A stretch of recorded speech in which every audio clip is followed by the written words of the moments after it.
कहा जाता है कि भगवत गीता सिर्फ किसी एक धर्म के लिए नहीं है, बल्कि यह इस धरती के हर इंसान के जीवन के लिए उपयोगी है। अगर आपको वास्तव में जीवन को समझना है, जीवन के प्रत्येक क्षेत्र में सुख और सफलता पाना है, तो भगवत गीता को जरूर पढ़ना और समझना चाहिए। भगवत गीता में कुल 18 अध्याय हैं और इन 18 अध्याय में कुल 700 श्लोक हैं, जिसे सभी के लिए पढ़ पाना थोड़ा मुश्किल है।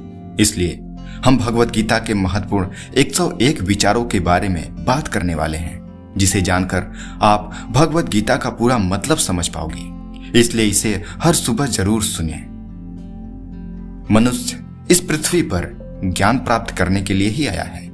जो ज्ञान प्राप्त नहीं कर रहा है वह मृत के समान है। सत्य कभी दावा नहीं करता कि मैं सत्य हूं, लेकिन झूठ हमेशा दावा करता है कि सिर्फ मैं ही सत्य हूं। न तो यह शरीर तुम्हारा है और न ही तुम इस शरीर के मालिक हो। यह शरीर पंच तत्व से बना है, आग, जल, वायु, पृथ्वी और आकाश। एक दिन यह शरीर इन्हीं पंच तत्वों में विलीन हो जाएगा।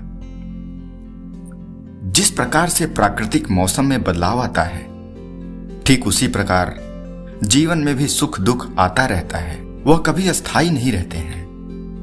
किसी भी व्यक्ति को न तो समय से पहले और न ही भाग्य से अधिक कुछ मिला है, लेकिन उसे सदैव पाने के लिए प्रयत्नशील रहना चाहिए। जब जब इस धरती पर पाप, अहंकार और अधर्म बढ़ेगा, तो उसका विनाश कर पुनः धर्म की स्थापना करने हेतु मैं अवश्य ही अवतार लूंगा। प्रबुद्ध व्यक्ति के लिए गंदगी का ढेर, पत्थर और सोना सभी समान है। मन अशांत है और उसे नियंत्रित करना कठिन है, लेकिन अभ्यास से इसे वश में किया जा सकता है। ऐसा कुछ भी नहीं, चेतन या अचेतन, जो मेरे बिना अस्तित्व के रह सकता हो। लोग आपके अपमान के बारे में हमेशा बात करेंगे। सम्मानित व्यक्ति के लिए अपमान मृत्यु से भी बदतर है। भगवान श्री कृष्ण कहते हैं कि मनुष्य को परिणाम की चिंता किए बिना लोभ, लालच और निस्वार्थ और निष्पक्ष होकर अपने कर्तव्यों का पालन करना चाहिए। मानव कल्याण ही भगवत गीता का प्रमुख उद्देश्य है। इसलिए मनुष्य को अपने कर्तव्यों का पालन करते समय मानव कल्याण को प्राथमिकता देनी चाहिए। इतिहास कहता है कि कल सुख था, विज्ञान कहता है कल सुख होगा, लेकिन धर्म कहता है अगर मन सच्चा और दिल अच्छा हो तो हर रोज सुख होगा। मेरा, तेरा, छोटा, बड़ा, अपना, पराया मन से मिटा दो, फिर सब तुम्हारा है और तुम सबके हो। जिस मनुष्य के पास सब्र की ताकत है, उस मनुष्य की ताकत का मुकाबला कोई नहीं कर सकता है। केवल मन ही किसी का मित्र और शत्रु होता है। जो व्यवहार आपको दूसरों से पसंद ना हो, ऐसा व्यवहार आप दूसरों के साथ भी ना करो। उससे मत डरो जो वास्तविक नहीं है, ना कभी था न कभी होगा। जो वास्तविक है वो हमेशा था और उसे कभी नष्ट नहीं किया जा सकता। भगवान श्री कृष्ण कहते हैं कि मनुष्य को जीवन की चुनौतियों से भागना नहीं चाहिए और न ही भाग्य और ईश्वर की इच्छा जैसे बहानों का प्रयोग करना चाहिए। ज्यादा खुश होने पर और ज्यादा दुखी होने पर निर्णय नहीं लेना चाहिए, क्योंकि यह दोनों ही परिस्थितियां आपको सही निर्णय नहीं लेने देती हैं। स्वर्ग प्राप्त करने और वहां कई वर्षों तक वास करने के पश्चात एक असफल योगी का पुनः एक पवित्र और समृद्ध कुटुंब में जन्म होता है। हे अर्जुन, मैं भूत, वर्तमान और भविष्य के सभी प्राणियों को जानता हूं, किंतु वास्तविकता में मुझे कोई नहीं जानता। जो कोई भी जिस किसी भी देवता की पूजा विश्वास के साथ करने की इच्छा रखता है, मैं उसका विश्वास उसी देवता में दृढ़ कर देता हूं।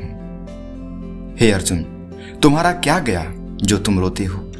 तुम क्या लाए थे जो तुमने खो दिया? तुमने क्या पैदा किया था जो नष्ट हो गया?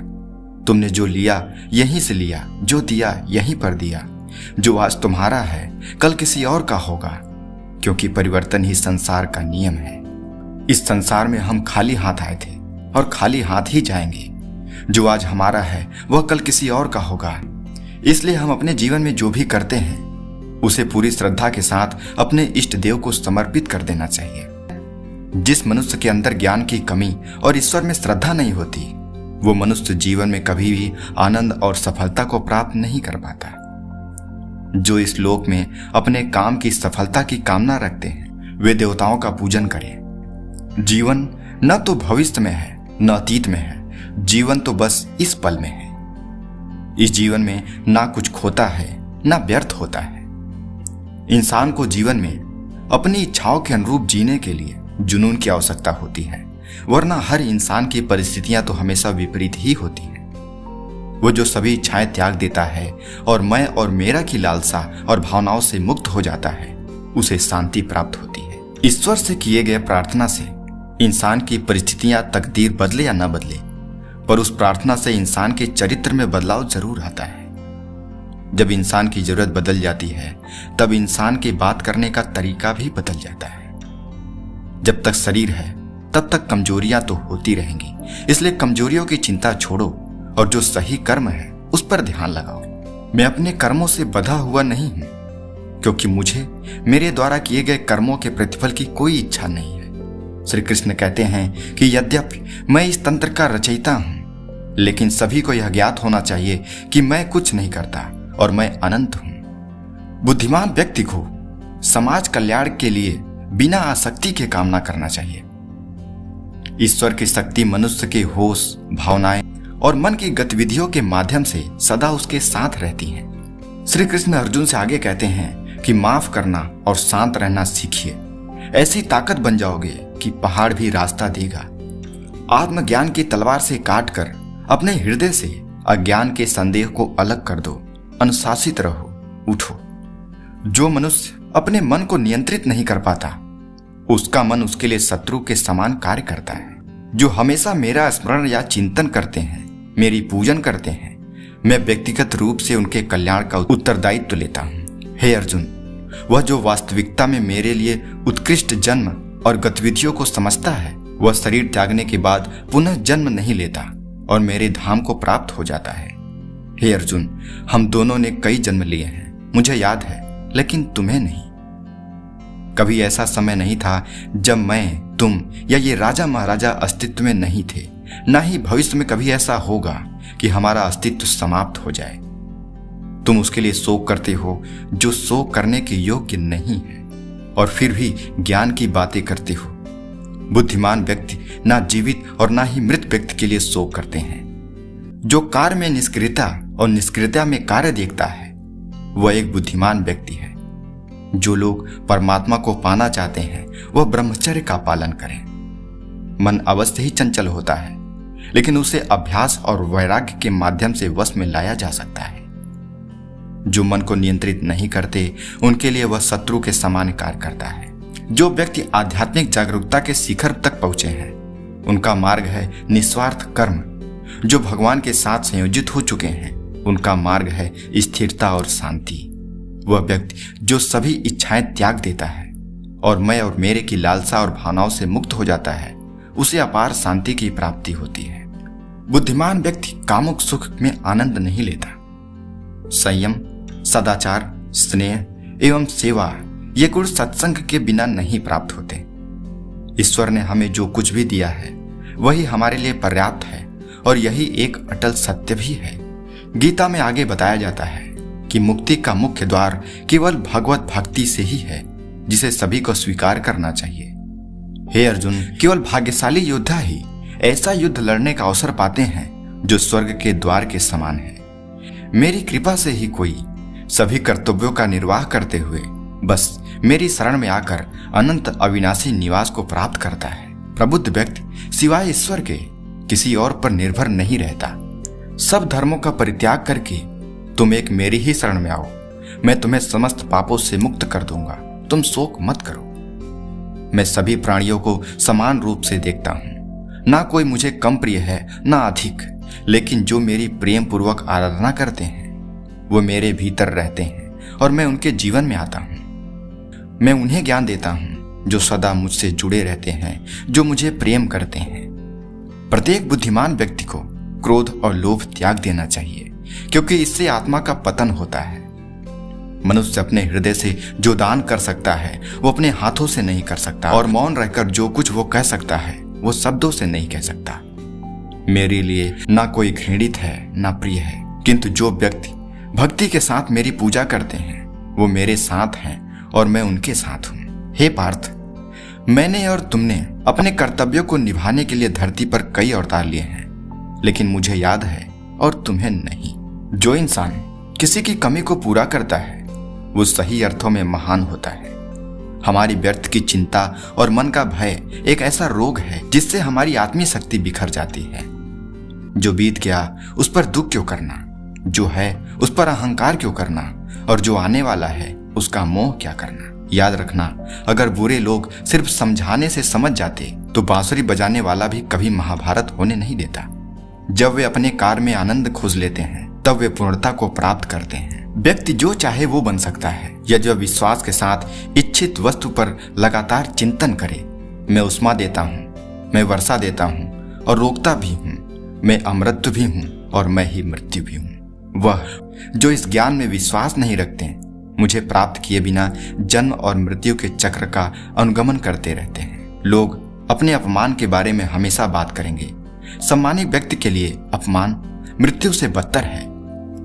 वह व्यक्ति जो मृत्यु के समय मुझे स्मरण करते हुए अपना शरीर त्यागता है वह मेरे धाम को प्राप्त होता है, इसमें कोई संशय नहीं है। जो आत्मा को मारने वाला समझता है और जो इसको मरा समझता है वे दोनों ही नहीं जानते, क्योंकि यह आत्मा न मरता है और न मारा जाता है। जैसे मनुष्य जीर्ण वस्त्रों को त्याग कर दूसरे नए वस्त्रों को धारण करता है, वैसे ही देही जीवात्मा पुराने शरीर को त्याग कर दूसरे नए शरीर को प्राप्त होता है।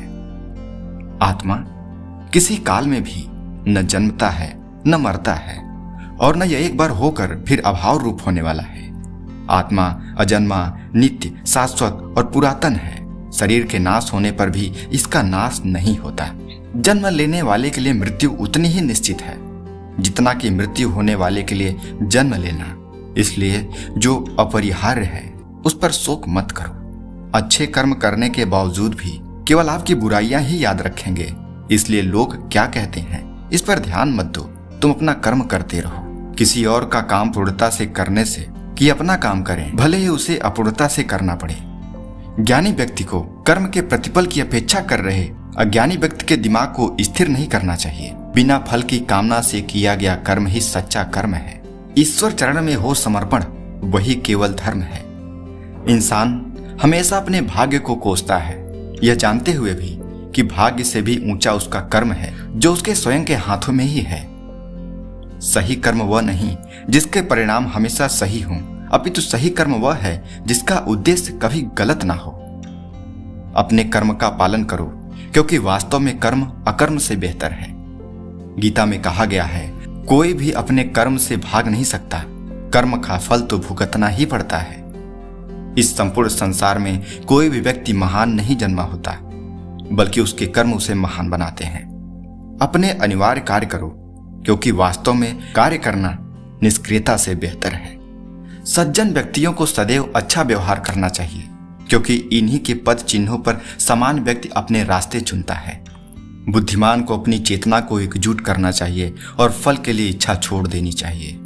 मन की गतिविधियों, होश, श्वास और भावनाओं के माध्यम से भगवान की शक्तियां सदा तुम्हारे साथ है और लगातार तुम्हें बस एक साधन की तरह प्रयोग करके सभी कार्य कर रही हैं। इंद्रियों की दुनिया में कल्पना सुखों की प्रथम शुरुआत है और अंत भी, जो दुख को जन्म देता है। अपने आप को भगवान के प्रति समर्पित कर दो, यही सबसे बड़ा सहारा है। और जो कोई भी सहारे को पहचान गया वह डर, चिंता और दुखों से आजाद रहता है। जैसे अंधेरे में प्रकाश की ज्योति जगमगाती है, ठीक उसी प्रकार से सत्य की चमक भी कभी फीकी नहीं पड़ती। इसलिए व्यक्ति को सदैव सत्य के मार्ग पर चलना चाहिए। क्रोध से भ्रम पैदा होता है, भ्रम से बुद्धि व्यग्र होती है, और जब बुद्धि व्यग्र होती है तब तर्क नष्ट हो जाता है। जब तर्क नष्ट होता है तब व्यक्ति का पतन हो जाता है। परिवर्तन ही संसार का नियम है। एक पल में हम करोड़ों के मालिक बन जाते हैं और दूसरे पल में ही हमें लगता है कि हमारे पास कुछ भी नहीं है। जिंदगी में हम कितने सही हैं और कितने गलत, यह केवल दो लोग जानते हैं, एक परमात्मा और दूसरी हमारी अंतरात्मा। किसी का अच्छा न कर सको तो बुरा भी मत करना, क्योंकि दुनिया कमजोर है लेकिन दुनिया बनाने वाला नहीं। परिवर्तन संसार का नियम है। समय के साथ संसार में हर चीज परिवर्तन के नियम का पालन करती है। तो दोस्तों, ये थे श्रीमद् भागवत गीता के कुल 101 अनमोल उपदेश, जिन्हें समझकर और अपने जिंदगी में इंप्लीमेंट करके आप एक अच्छे और सफल जिंदगी को पा सकते हैं। इन सभी उपदेशों में से कौन सा उपदेश आपके दिल और दिमाग तक पहुंचा है, नीचे कमेंट में बताइए। और यदि आप इस भागवत गीता के सभी 18 अध्यायों को डिटेल में सुनना और समझना चाहते हैं तो हमें कमेंट में जरूर बताएं। यह जानकारी आपको कैसी लगी? अच्छी लगी तो इसे लाइक करें और ऐसे ही जानकारी भरी वीडियो पाने के लिए हमारे चैनल को अभी सब्सक्राइब करें। तब तक मिलते हैं अगली वीडियो में। जय श्री कृष्ण।